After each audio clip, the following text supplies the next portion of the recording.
안녕하십니까, 한국남자입니다. 오늘은 AMG GLC 63S를 보여드리려고 지금 타고 있는데요. 차 이름이 예전에는 63S AMG 뭐 이런 식으로 얘기를 했었는데, 이제 AMG를 맨 처음에 붙이고 그 다음에 차 이름을 붙이려고 하니까 좀 어색스럽습니다.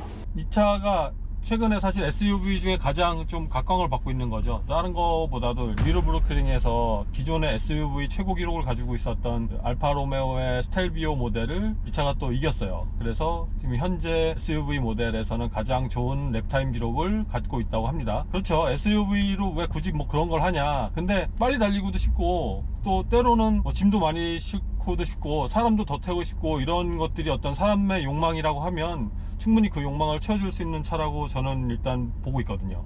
아무래도 이제 AMG 모델이다 보니까 어떤 성능적인 면에서 또 따라가게 이렇게 인테리어 면 보시면 알겠지만 피아노 블랙이 또 기본이죠. 근데 그게 쓰여지지 않고 카본 파이버가 들어갔다든지 아니면 대시보드에 가죽으로 쌓여져 있는 스티칭이 들어가 있다는 점, 뭐 이런 것들, 또 시트도 거의 뭐 세미 버켓 시트 정도의 느낌이 나게 이렇게 제작되어 있다는 점, 이런 것들이 고급적인 느낌이 따라오는 거죠. 그러니까 기본적으로 성능도 좋은데다가 거기에 또 여러 가지 기본 옵션으로 고급 사양들이 들어가 있기 때문에 여러모로 만족을 시켜줄 수 있는 차라고 보시면 될 것 같아요. 물론 그렇다 보니까 가격이 비싸죠. 이 차 같은 경우는 기본 가격이 캐나다 달러로 9만 불이 약간 넘고요. 옵션은 어느 정도 들어가면 현재 제가 지금 타고 있는 이 차는 한 11만 불 정도 되는 차라고 보시면 돼요. 기본적으로 그렇게 알려드리면 되고, 이 차의 마력수는 503마력. 근데 503마력이라는 것은 얼마 전에 제가 보여드렸던 BMW에서 이렇게 새롭게 나온 X4M이 또 503마력이었어요. 이 마력수는 캐나다 기준입니다. 어떤 분이 뭐 한국은 뭐 510마력인데 뭐 이렇게 말씀하시는 분들이 계세요, 가끔. 하지만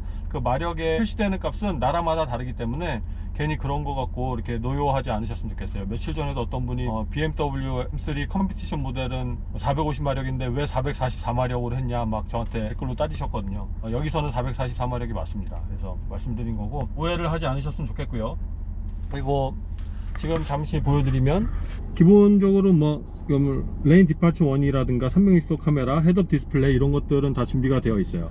계기판은 100% 디지털 방식 아닙니다. 이거는 2020년식부터 적용이 되는데 지금 유럽에는 출시가 됐어요. 기본 데모카로는 출시가 됐고, 아직 북미에는 올 겨울이나 이때쯤에 출시된다고 하는데 좀 기다려 봐야 될 것 같습니다. 이제 또 AMG만이 갖고 있는 기능이, 여기 이제 기어박스 조절하는 부분, 서스펜션 강도 조절하는 부분이 있고요. 이거는 미끄럼 방지 장치, 여기 머플러, 이게 약간 디테일이 있어요. 뭐 포르쉐나 BMW나 대부분 비슷한 그림으로 이렇게 되어 있는데, 이 AMG는 아시는 분은 아시겠지만 약간 사각 팁으로 되어 있잖아요. 그래서 요 만화 그림도 잘 보시면 약간의 사각 모양으로 되어 있습니다. 그리고 지상고 높낮이 조절 장치 있고요. 그 나머지는 일반 GLC하고 적용되어 있는 버튼 위치라든가 버튼 내용들은 크게 차이점이 없습니다. 물론 이제 핸들은 D컷 핸들이 적용이 되어 있죠. AMG 핸들이라고 보시면 되고요. 어댑티브 크루즈 컨트롤이 적용이 되어 있습니다. 그래서 지금 이렇게 보시면 차량 거리 여기 있고, 레인 키핑 어시스트 여기 있고요. 그래서 레인 키핑을 ON을 하면 이런 화면으로 바뀌게 되어 있습니다. 키 모양도 이게 마지막 키 모양이라고 보시면 돼요. 현재 적용되는 인터페이스에 그대로 있는 키 모양입니다. 이 키는 정말 오래됐죠. 이제는 이제 바뀔 때가 됐습니다. 컵홀더는 그렇게 크진 않는데 지금 제가 텀블러 상당히 큰 걸 꽂고 있거든요. 약간 움직임은 있으나 넘어지진 않습니다. 그러니까 그런 문제는 걱정 안 하셔도 돼요. 보시면 콘솔 박스 준비되어 있고, SD 카드, USB 커넥터 이렇게 있습니다. 오디오는 버메스터 들어가 있고요. 자, 그리고 콘솔 박스 한번 볼까요? 나쁘지 않죠. 이것도 그대로 들어가 있고, 선글라스 홀더도 있고요. 자, 썬루프는 원래 벤츠의 방식, 요즘 신형 나온 GL2라든가 이렇게 두 개로 나눠져 있지 않아요. 물론 이제 안에 프레임은 들어가 있는데 선쉐이드가 저 끝에서부터 하나로 닫히는 이런 방식으로 바뀌었습니다. 다음에 출시할 GLC 모델도 그렇게 바뀌게 되지 않을까 예상을 해보게 됩니다. 그리고 실내에선 또 어떤 걸 보여드릴까요? 그 신형 모델이 아니라서 여러분들께서 많이 아시는 부분들이에요. 이쪽에도 이제 조명 장치가 있고, 이쪽에도 있고, 룸미러 밑에 적용되어 있는 부분은 벤츠만이 갖고 있는 라이트 방식이죠. 도어 포켓에도 보면은 컵홀더가 되어 있고 아주 넓어요. 여기저기 그 컵을 수납할 수 있는 공간은 많이 있습니다. 헤드레스트에 AMG 로고가 이렇게 들어가 있고요. 시트 등받이에도 이렇게 로고가 들어가 있습니다. BMW M 같이 이렇게 라이트가 들어오는 건 아니고 배지로 이렇게 적용이 되어 있습니다. 시스템 세팅은 랭귀지에 한국어 있나? 아, 한국어 없네. 예, 일본어도 없어서 좋습니다. 근데 간혹 일본어는 있는데 한국어가 없는 차가 있어요. 좀 많이 기분이 나쁘죠. 현재 이제 주행 중에 나오는 차량의 토크하고 마력수를 보여주는 거고요. 오일 온도 나와 있고 트랜스미션 온도도 나와 있네요. 보통 트랜스미션 온도가 가장 높이 올라갔을 때가 90도 정도까지도 올라갑니다. 지금 아직 제가 출발하진 않아서 그렇게 많이 데펴져 있는 상황은 아니네요. 물론 엔진은 뭐 시동이 걸려 있기 때문에 많이 올라왔고요. 엔진 온도도 110도 정도가 거의 맥시멈이라고 보시면 돼요. 이상치로 예를 들어서 뭐 130도, 150도 이렇게 올라가면 그건 문제가 있는 거고요. 트랜스미션 오일도 105도 이상 올라가게 되면 차를 더 이상 운행하지 않는 것이 좋습니다. 이런 것들은 알고 계시면 이 차뿐만 아니라 모든 차가 그 정도의 온도가 적용이 되어 있다고 보시면 되기 때문에, 물론 이제 새 차의 경우도 간혹가다 그런 문제가 발생될 수 있지만 8만 킬로 이상 된 차들은 항상 이렇게 온도 체크를 하고 다니는 것이 좋아요. 특히 서머스택 같은 경우는 수온 게이지가 또 올라가게 되어 있습니다. 80도에서 120도 맥시멈으로 중간 정도까지 머물러야 하는데, 이게 그 위로 올라가게 되면 또 차의 주행을 멈추셔야 되고, 트랜스미션 온도 같은 경우 특히 견인을 하신 분들이 조금 고려를 해 보셔야 되는 상황인데, 최근에는 트랜스미션 오일 온도가 많이 올라가서 차가 길에 서게 되는 경우는 그렇게 많지 않거든요. 그런데 어떤 상황에서 그런 경우가 발생이 되냐면, 견인을 했을 때, 특히 차가 견인을 하게 될 때는 트랜스미션에 스트레스가 많이 받게 돼 있어요. 저도 경험이 한 번 있긴 한데, 그래서 견인을 하면서 특히 언덕길 올라갈 때, 이럴 때는 트랜스미션 오일 온도를 항상 체크해서 가시는 게 좋습니다. 근데 이게 모든 차가 나와 있진 않아요. 온도 게이지가 있는 차는 항상 그 부분을 견인할 때 중점적으로 보시는 게 좋다. 안 그러면 트랜스미션 오일이 갑자기 올라가게 되면 안에 부품이 좀 고장나게 되어 있습니다. 여러 가지 민감한 부품들이 많은데, 근데 그런 부품이 하나 손상을 입게 되면 트랜스미션의 어떤 잡소리라든가 아니면 성능상의 기능 저하, 이런 것들이 나올 수가 있어요. 그래서 항상 조심해야 된다는 점 알려드릴게요. 보통은 전자식 파킹 브레이크가 이렇게 피에 걸려 있다가 드라이브 모드를 D에 놓고 악셀레이터를 밟으면 파킹 브레이크를 풀리게 세팅을 하고 있는데, 이 차 같은 경우는 드라이브에 이걸 레버를 놓으면 바로 파킹 브레이크 사인이 없어집니다. 자, 앞타이어는 265-40의 21인치입니다. 20인치가 기본이고 21인치는 옵션 사항입니다. 캘리퍼는 6개의 피스톤으로 이루어진 AMG 캘리퍼가 적용이 되어 있고요. 로터에 홈이 파져 있잖아요. 저 부분은 분진가루가 배출되는 부분도 있지만, 사실 브레이크를 밟을 때 약간의 가스가 발생이 됩니다. 그 가스가 배출이 돼야 페이드 현상이 빨리 일어나지 않고 계속 공기순환이 되면서 브레이크 냉각에도 좋아요. 그래서 그런 부분 때문에 저런 홀이나 그 빗살무늬에 홈이 파여져 있는 거라고 보시면 됩니다.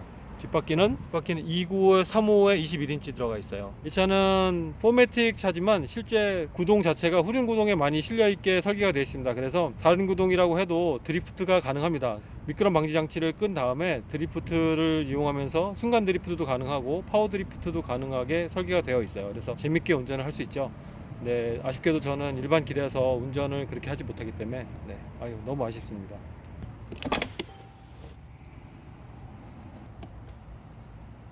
네, 올라오진 않습니다. 내려가기만 하네요. 그리고 다시 보면 이쪽도 요거를 누르면 올라오는 건 없습니다. 아쉽게도. 다음에는 올라온 옵션까지 적용이 되려나요? 하지만 실제 트렁크에서 무거운 짐 들고 이 공간을 확보하기 위해서는 이 스위치 하나만으로도 충분히 유용하게 사용할 수 있습니다.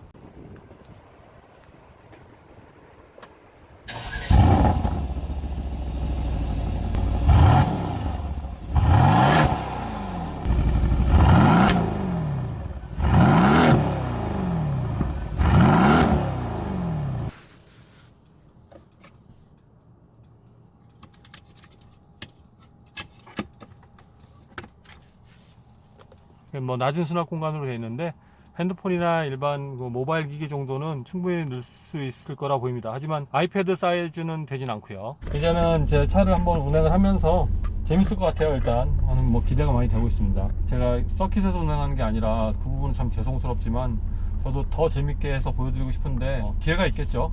오늘은 다시 일반 길을 주행하도록 하겠습니다. 이 차는 SUV 느낌 안 나네요. 출발서부터 악셀레이터가 엄청나게 민감하면서 살짝만 출발하려 해도 토크가 어마어마하게 느껴집니다. 참고로 이 차는 9단 미션이에요. 근데 9단 미션인데 듀얼 클러치는 아닙니다.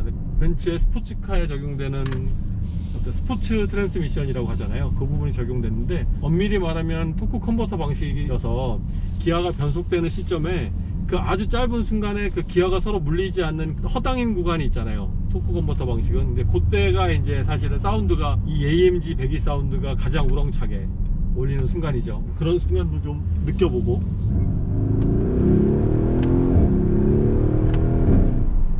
사운드는 뭐 끝내줍니다. 차 나가는 건 말할 나위 없이 정말 빨라요. 이게 무슨 SUV입니까? 우리가 알고 있는 SUV는 이렇게 나가면 안 되죠. 아무리 세게 밟아도 살짝 앞은 들리는 느낌이지만 그래도 부드럽게 쭉 이렇게 나가야 되는데 이 차는 그냥 앞으로 꽂아서 날아가네요. 발끝에서 오는 토크감이 C63하고도 큰 차이가 없을 정도로, 이게 뭐 더 무거운 차인가 이런 느낌이 안 들 정도로 민첩하게 반응을 하는 걸로 느껴져요. 확실히 차가 높고 서스펜션이 노멀이다 보니까 약간의 롤링과 뭐 피칭과 이런 것들의 노면에 따라서 움직이는 정도는 있어요. 어색하진 않아요. 그리고 일반 SUV보다는 확실히 덜 하죠. 지금도 보면 악셀을 살짝 밟았다 뛰면 바로 앞이 툭 이렇게 꼭 마치 브레이크 밟는 것처럼 그만큼 토크가 세다는 얘기예요. 그리고 기어비가 아무래도 1단 같은 경우 토크 중심으로 설계가 돼 있어서 악셀을 오프할 때 이거를 너무 갑자기 오프하게 되면 차는 계속 말 타는 것처럼 울컹거리게 되어 있습니다. 컨트롤을 해야 돼요. 지금 서스펜션도 최고 강한 모드로 놨습니다. 지금은 경주차에 가까운 정도의 어떤 상당히 딱딱한 세팅이에요. 이 차가 리르 브루킹에서 사실은 제일 랩타임이 빨랐다고 했을 때, 물론 SUV 중에요. 정말? 이런 생각도 들었었거든요. 근데 이 잠깐 몰아봤을 때 벌써 그 느낌이 딱 옵니다. 주변에 잡스럽게 오는 행위가 없어요. 이 차는 그냥 레이더 센서 더럽대요. 참네. 크루즈 컨트롤 사용할 때 센싱하게 되는 레이더 센서거든요. 거기가 이렇게 약간 이물질 같은 게 있으면 닦으라고 이렇게 워닝 사인이 뜹니다. AMG 모델만 그런 게 아니라 어댑티브 크루즈 컨트롤 있는 차들은 다 그래요.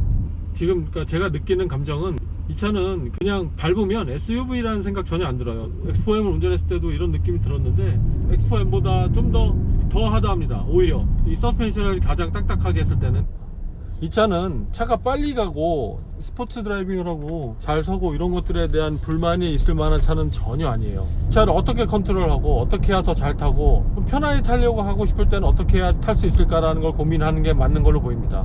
편안하게만 타려면 굳이 AMG 모델을 살 필요는 없어요. GLC에서도 캐나다 같은 경우는 GLC 43 모델이 출시되는데 편하게 타면서 약간의 AMG 느낌을 느끼려면 GLC 43을 타면 될 것 같지만 실제 43이란 모델은 여러분들이 생각하시는 것만큼 토크가 세서 차가 정말 잘 나가거나 이런 느낌은 거의 없거든요. 오히려 현재 일반 GLC 300보다 약간 더 사운드가 더 크고 조금 더 차의 스포츠성이 가미된 정도의 차라고 보시면 되고, 실제 스포츠카의 느낌까지는 들진 않아요. 하지만 이 GLC 63은 스포츠카예요. 이거는 SUV처럼 사용할 때는 SUV라고 해야 되겠지만 뭐 이렇게 그냥 타고 다닐 때는 그냥 스포츠카라고 보시면 돼요. 그래서 이 차를 어떻게 컨트롤할까, 어떻게 운영을 해야 될까, 이런 것들이 오히려 더 큰 우리가 생각해 봐야 될 부분이 아닌가. 특히 이 차를 구매하신 분들께는 그런 부분을 오히려 더 주의 깊게 좀 체크해 보시라고 말씀드리고 싶습니다.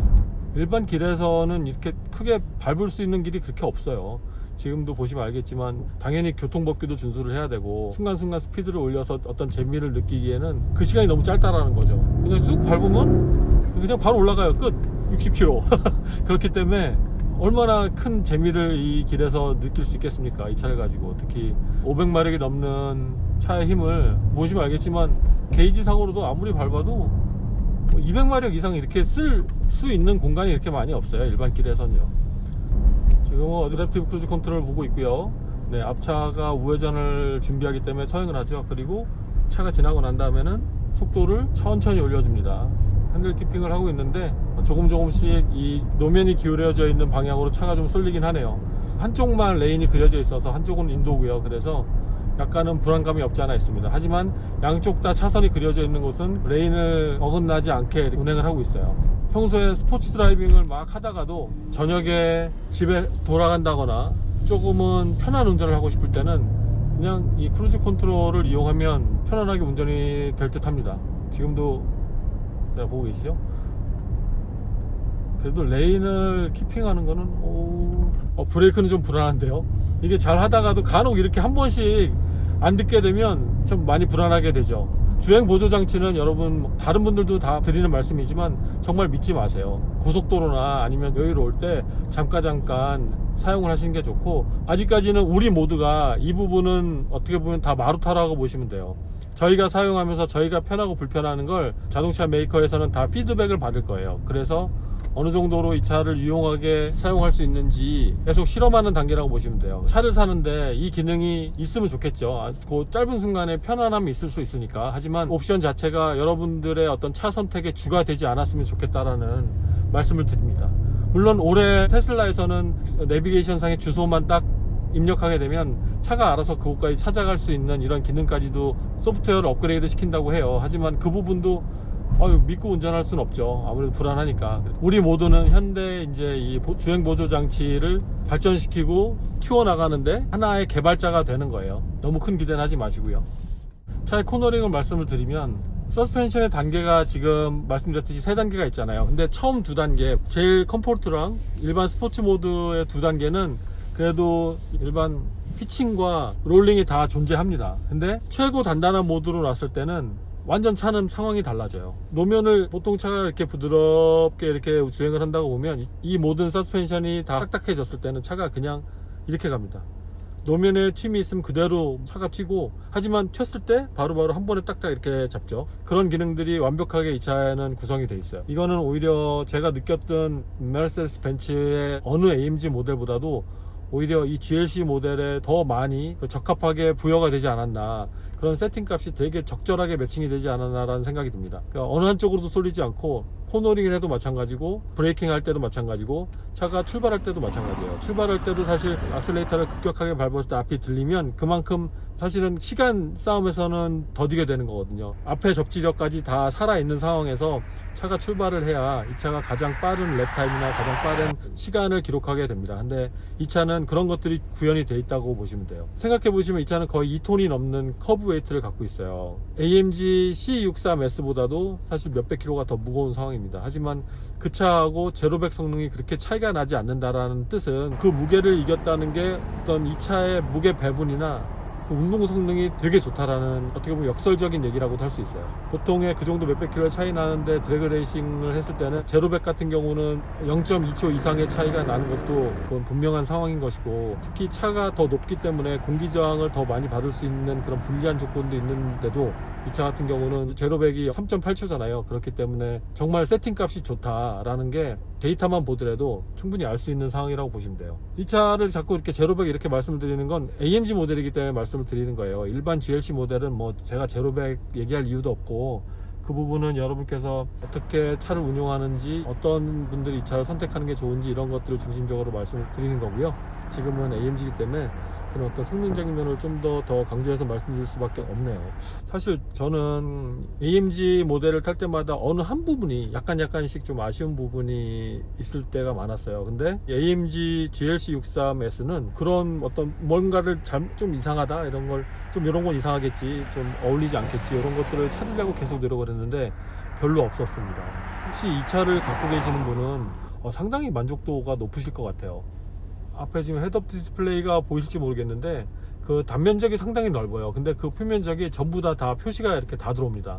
그러니까 예를 들어서 뭐 숫자만 들어온다든가 어떤 내용적인 면이 물론 이제 지울 수는 있습니다. 근데 그런 부분을 스크린에 꽉 차게 그려져 있어서 시선을 떼고 싶어도 눈에 딱 들어와요. 이거는 헤드업 디스플레이의 가장 좋은 기능을 그대로 표현한 게 아닌가, 이런 느낌마저 듭니다. 이 AMG GLC 63S 같은 경우는 차가 뭐가 좋다 안 좋다 이거를 따지는 건 사실은 좀 의미가 없는 것 같아요. 물론 차가 아무리 성능이 좋고 아무리 비싸고 뭐 이렇다고 하더라도 차에 대한 가치나 평가는 개개인마다 다르게 매길 수 있다고 생각하고, 뭐 아무리 좋다고 해도 어떤 사람에게는 빵점인 차일 수도 있고, 아무리 안 좋다고 해도 어떤 사람에게는 100점인 차일 수도 있거든요. 그러니까 그런 부분을 감안해서라도 이 차 같은 경우는 스포츠성이라든가 이 차의 몸이 갖고 있는 기본적인 구조라든가 운전자에게 오는 여러 가지 느낌이라든가 이런 것들이 사실은 너무 안정화가 많이 돼 있어서 어디가 좋다 안 좋다 이런 평가까지 할 이유는 크게 없다고 보여요. 오히려 이 차를 운전하는 사람이 어떻게 이 차를 더 컨트롤을 잘해야 될까, 아니면 이 차가 갖고 있는 능력을 어느 상황에서 최대한 끌어올리면 더 재밌는 차가 될까, 이런 것들을 고민하면서 이 차를 갖고 있는, 어떻게 보면 가장 현명하고도 이 차를 재밌게 탈 수 있는 그런 상황이 되지 않을까, 이런 것들 한번 생각해 보게 됩니다. 이 차를 갖고 있으면서 뭐 반드시 서킷을 가야 된다 이렇게 말씀드리고 싶진 않아요. 왜냐하면 SUV로서도 충분히 가치가 있기 때문에 오프로딩까지는 주행을 하지 못했지만, 이 차가 일반 AMG가 아니더라도 이 GLC가 갖고 있는 기본적인 능력은 다 갖고 있기 때문에 거기에 스포츠카의 능력은 더 플러스적인 측면이죠. 모든 부분을 즐길 준비가 되어 있고, 그러니까 이 차에 대한 느낌을 여러분께 좀 더 자세히 알려드리고 싶었어요. 그러니까 사실 이 차를 가질 수 없는 사람이 더 많잖아요. 하지만 가질 수 없다고 해도 이 차가 어떻다라는 거를 알고자 하는 그 욕망은 잘못된 게 아니죠. 그러니까 충분히 그런 욕망을 가질 수 있고, 때에 따라서는 또 이 차를 자기가 소유하게 될 수도 있고요. 앞에 미래일은 모르는 거기 때문에 그런 것들을 통틀어서 이 차에 대한 느낌을 여러분께 고스란히 전해드리고 싶었는데 그 부분이 많이 부족할 것 같아요. 이 차가 갖고 있는 이 안정감이라는 것은 기존의 다른 AMG 어떤 것과 비교하더라도 정말 손색이 없고, 오히려 이 차가 으뜸이다라고 할 정도로 모든 기능을 다 갖고 있다고 보여요. 물론 앞에 인터페이스라든가 옵션적인 부분, 이 부분은 아직 신형이 나온 부분이 아니기 때문에 좀 더 아쉬울 수는 있고요. 오프로딩을 만약에 원하시는데 평소 길에서도 스포티하게 운전하고 싶다, 이런 부분들에게도 또 아쉬운 부분이 되겠죠. 아무래도 오프로딩을 하기 위한 타이어라든가 서스펜션의 구조 자체가 일반 온로드와 어떤 스피드에 맞춰서 세팅이 되어 있기 때문에, 하지만 그 두 가지를 다 갖고 있을 수는 없어요. 물론 두 가지를 다 갖고 있게 하기 위한 노력을 각 메이커사마다 하지만, 어느 한쪽을 치우치게 되면 다른 한쪽은 오히려 그 능력을 많이 잃어버리게 될 수밖에 없는 그 현실이 있습니다. 그러니까 그런 부분을 좀 이해를 하시고 이 차를 봐주셨으면 좋겠고요. 지금 날이 많이 뜨거운데 사실 이 차를 운전하면서 아니면 밖에서 이 차를 구경하면서 막 더운 느낌이 많이 나진 않아요. 너무 차가 매력적으로 다가와서 더위보다는 오히려 이 차를 더 많이 운전해보고 싶은 이런 느낌이 더 많이 듭니다.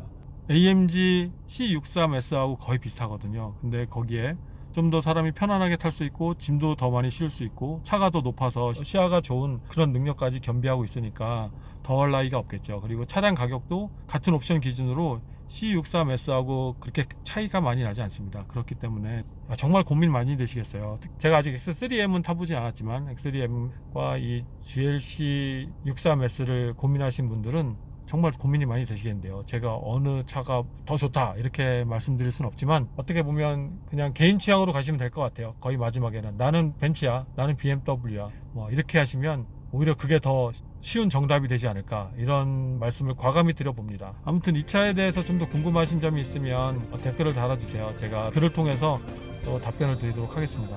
오늘도 제 영상을 봐주셔서 감사드리고, 또 다음에 좋은 영상으로 찾아뵙겠습니다. 고맙습니다.